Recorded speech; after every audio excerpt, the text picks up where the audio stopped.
Nick de Meij. Okay.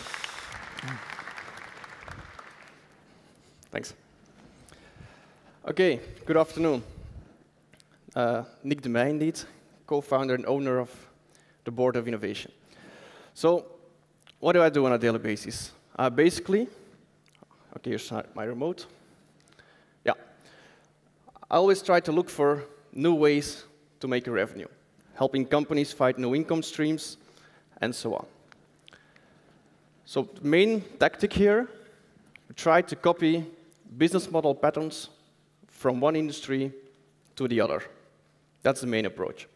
To give one concrete example, assume you're a car company, automotive company, and you think, I can do something with the freemium business model, meaning I give away one product for free, but I make a revenue via another channel.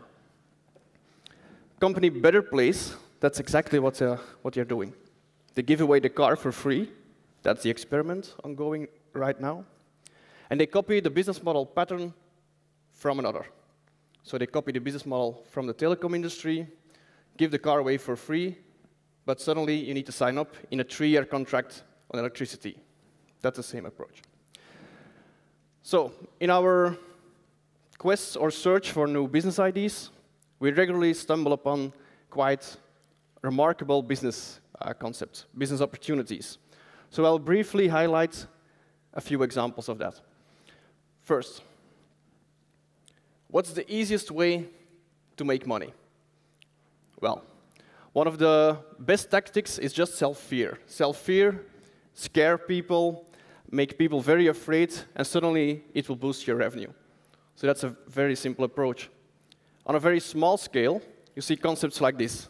The guy here is Bushman. Bushman lives in San Francisco, and on a daily basis, he just scares people by sitting in the street with a few leaves, waiting, and suddenly he jumps behind these leaves, and people are enjoying that because he scares the tourists, and people give a small donation for the short entertainment. Okay, that's a very small system.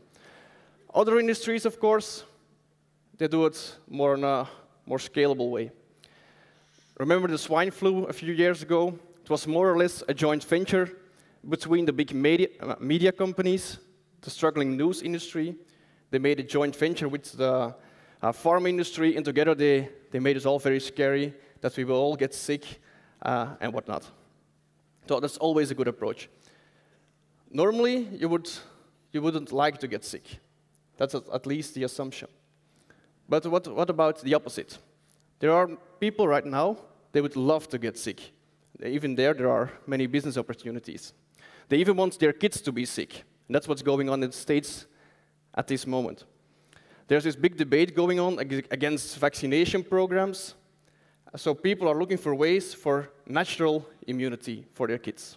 So they organize chickenpox parties for their kids, inviting sick kids to their parties to infect their kids with diseases. Interesting approach, but again, not really scalable.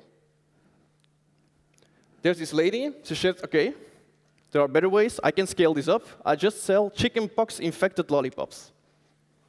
$50, and you're ready to go. Of course, it's totally illegal. It's being banned by now. It's the same like distributing anthrax through the States, you can imagine. Other approach. What is the best opportunity to find new revenue? That's always the main question when we start a consulting project, the best opportunity to start with. Well, new laws and regulation are often a very good first starting point. Take a look at this. This is Jakarta. Like many cities, it's a failing traffic system there. So the government introduced a new concept of carpool lanes. And then you saw this interesting change in human behavior. By now, you have this effect. People are standing in line next to the highway, selling themselves, more or less. You can hire the presence of a traffic jockey, homeless people, poor people, whatever.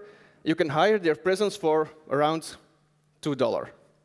Interesting business idea. If somebody could structure this, you can make a lot of revenue today in Jakarta. It's a huge city, of course. But also here in Europe, there are many interesting things going on. we all know this. The light bulb is being banned. And some people are hamstering these light bulbs, but of course, this is being banned because it's very energy inefficient. So it's being banned. So there's this very smart German entrepreneur at this moment.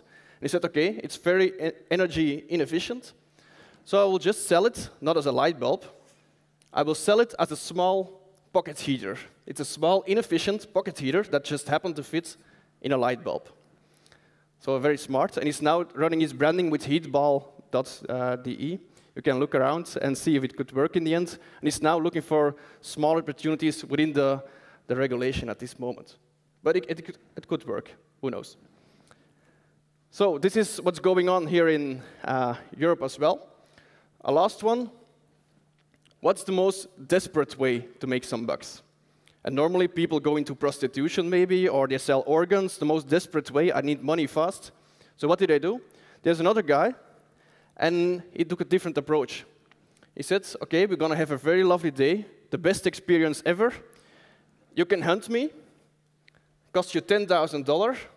We have a very nice day. We go out in the woods. We have a full, very active day. And in the end, you can kill me. So my family has 10,000 euro of extra cash. It's very nice.